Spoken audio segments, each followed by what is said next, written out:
PPP model, రోడ్లు వేసాం PPP model, మీ cell ఫోన్లు వచ్చాయి పీపీపీ మోడల్. అంటే సంపద సృష్టించే మోడల్ ఇవన్నీ.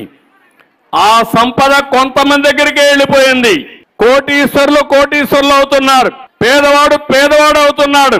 కోటీశ్వరుల ఆదాయం దోపిడీ చేసి కానీ ఇంకోటి చేసి కానీ వేల లక్షల కోట్ల రూపాయలు సంపాదిస్తే, కొంతమంది పేదవాడు ఆదాయం రోజంతా కష్టపడితే 140 రూపాయలు. ఆ 140 రూపాయలు తిండికి కూడా చాలడం లేదు.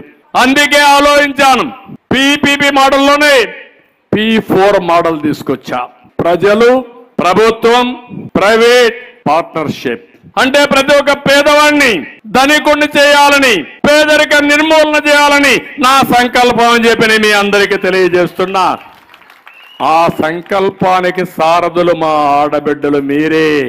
దానికి నాంది మహాశక్తి. ఈ మహాశక్తిలో డబ్బులు ఇస్తా. మనుషుల్ని ఒక ఆస్తిగా ఆలోచిస్తున్నా నేను.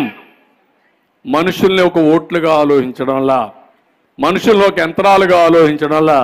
ప్రతి ఒక్క కుటుంబంలో ఒక 5-6 మంది ఉంటే, మీకు చిన్న చిన్న ఆస్తులుంటే, ఆస్తులు లేకపోయినా అవన్నీ కూడా లెక్క పెట్టుకుని ఏం చేస్తే మీకు ఆదాయం పెరుగుతుందో దానికి గవర్నమెంట్ ఫెసిలిటేట్ చేస్తూనే, డబ్బులు సంపాదించిన వ్యక్తులు కూడా సమాజం కోసం మీ శక్తి వంచన లేకుండా జన్మభూమి స్ఫూర్తితో ఒకరికి కానీ ఎక్కువ కానీ పైకి తీసుకొచ్చే కార్యక్రమాన్ని తయారు చేయమని ఒక స్ఫూర్తిదాయకమైన కార్యక్రమం తీసుకొస్తా.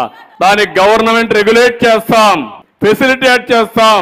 మీరు పైకి వచ్చింది సమాజం వల్ల వచ్చారు. నీతో పుట్టిన వ్యక్తులు, నీ బంధువులు, నీ ఇంటి పక్కన ఉండేవాళ్ళు, నీ కులస్తులు ఇంకా కిందనే ఉన్నారు. అలాంటి వారు పైకి రాకపోతే మీరు పైకి వస్తే మాత్రం లాభం ఏంటని అడుగుతున్నా. ఏమి డబ్బులు ఏం చేస్తానని అడుగుతున్నా.